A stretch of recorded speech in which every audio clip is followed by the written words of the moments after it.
Hello guys, and welcome to Techisode. So this is my second video now, and I thought I would talk about this guy today. So the Pixel 4a. I won't bore you with an unboxing because there's not a lot in the box. Obviously it's a 15 watt charger, I believe, that you get. So it is a fast charger. It's not 30 watt as some of the more expensive phones have, but again, that's the point. It's not the most expensive phone.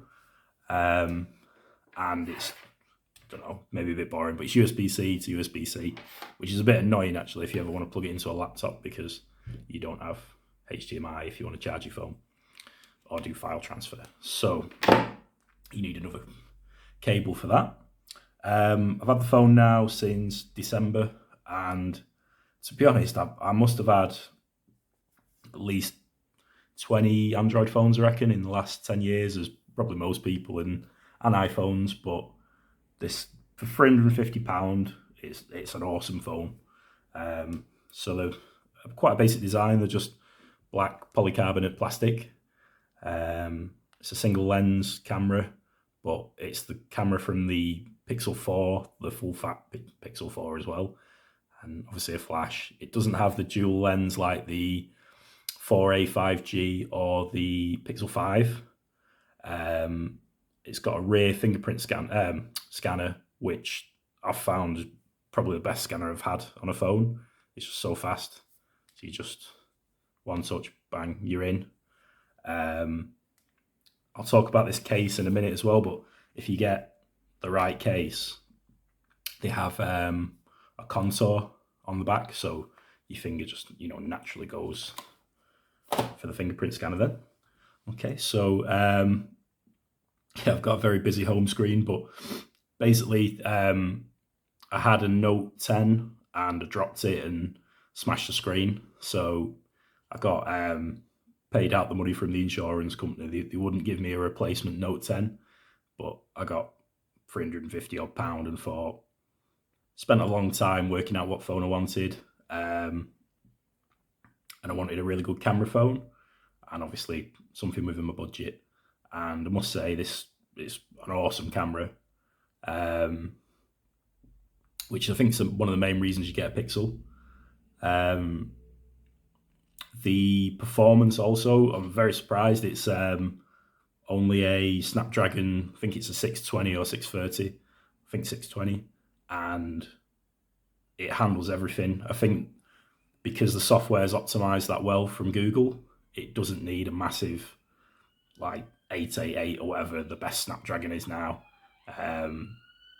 It's just optimized so well. Sorry, ambulance going past. Very professional. Okay, so again, the GPU for gaming, that's not the highest one, but I don't do a lot of gaming on my phone really. I've got another tablet, Android tablet for that, or a gaming PC. But you can still run Call of Duty, PUBG on lower settings. But yeah, this is my everyday phone, and I find the usability it's just fluid. It's just so easy to use. So you can just flick in and out of apps. I think it's got 6 gig of RAM, which is plenty enough for it to handle. So obviously it's a full screen phone with the cutout front facing camera. So although it's a nice compact phone, it's a nice change from some of the massive phones I've had recently. It's still got a fairly big screen though, so if we go on like a sample picture,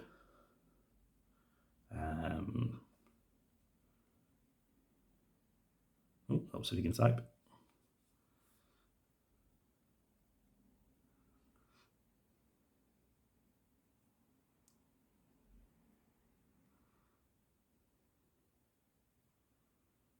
But yeah, just to show you, it's nice full screen device still.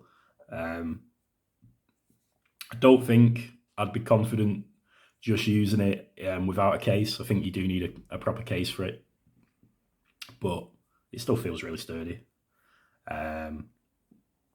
Okay, so let's do some sample pictures. So it can be boring and take a picture of the box.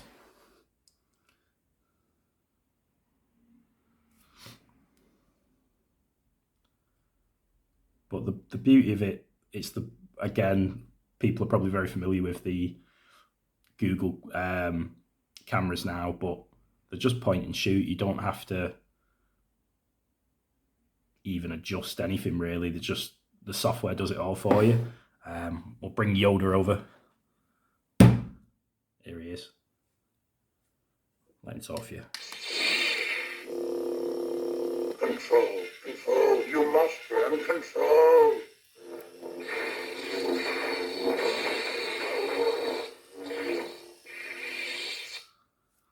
There you go, just for all you nerds like me. But again, it's point and shoot. You know, it looks lifelike. Not Yoda, the picture. So it's the lighting that I've got in my room, and yeah, it's bob on. Again, video is very good. I think it goes up to 4K, 30 frames. It's not 60 FPS, but again, you know, it's more than enough. Do a little video again of Yoda.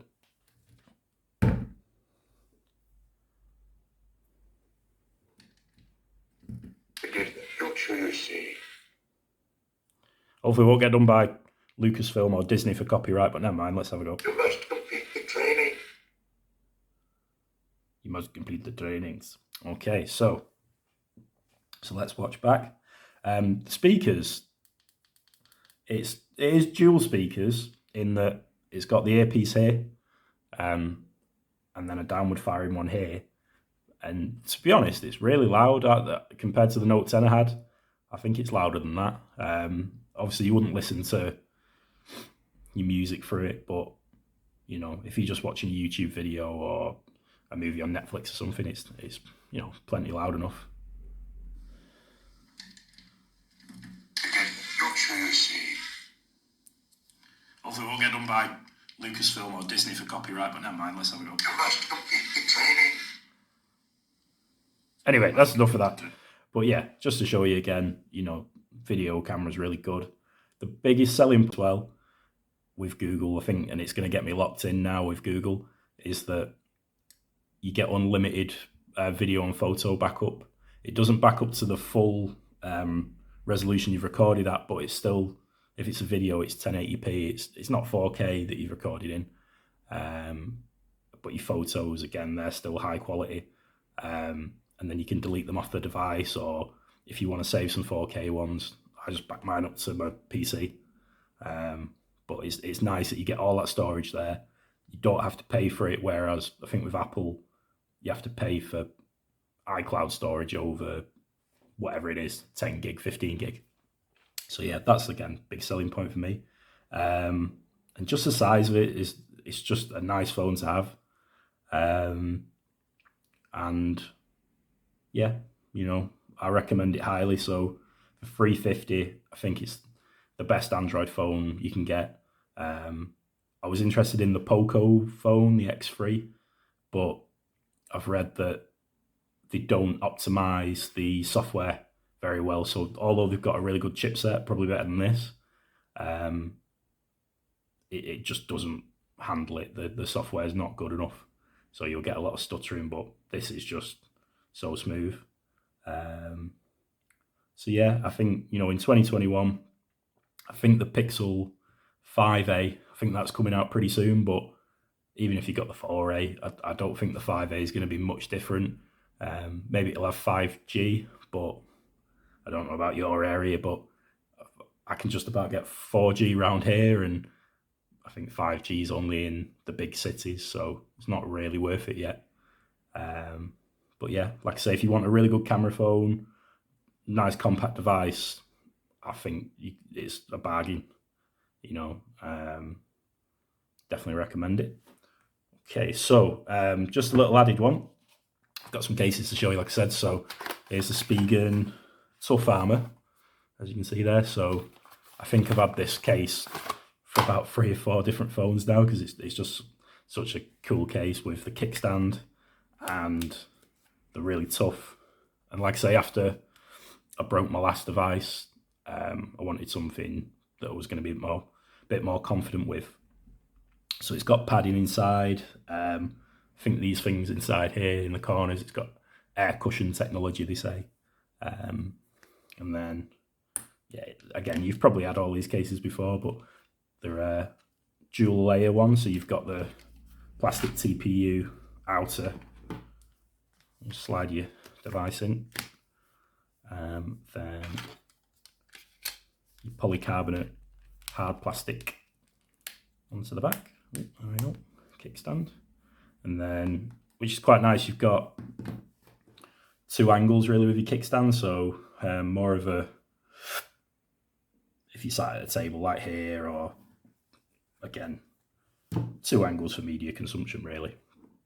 I've also, because I wanted a screen protector that would fit, I've got a glass Spigen screen protector as well on it. Again, this has been on it since December, and the case, and not any marks really, and they're very easy to apply. You get this alignment tool with them. So basically, take it out of the case.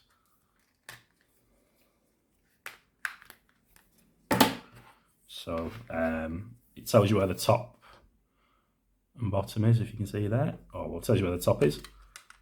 And then you can just frame your device. So it goes on like that, nice and easy. And I don't know if I can show you actually, I'll try. But your other screen protector you get with it, or I can.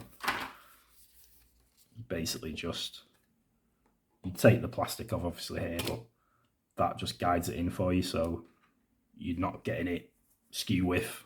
If you've got OCD like me, it annoys me when, you know, it's more over to one side or top or bottom. So yeah, with that as well, you get a number of tools to apply it. So you've got a cleaning cloth, obviously, to clean it down first. I think you get some dust removal stickers and a little screen wipe, and then this squeegee for afterwards. You don't really need it because they're a glass screen protector. They just sit on really nice. You don't get many bubbles, but yeah, I've got that to push any bubbles out if there's a bit of surface dust or anything on there. So yeah, there you go guys. Like I say, not a really in-depth review, but more of a should you buy it in 2021. And yeah, like I say, if you're like me, I've got out of getting massive expensive contracts now. It's not for me anymore, and I'd rather just buy my device outright. So for £350, you can't really go wrong. Plus, if the 5A is coming out soon, I would imagine this is going to be on sale, even cheaper where you are. So yeah, so hit me up in the comments, guys, if you want me to go over anything else about the Pixel 4a. But otherwise, like and subscribe, and thanks for your time.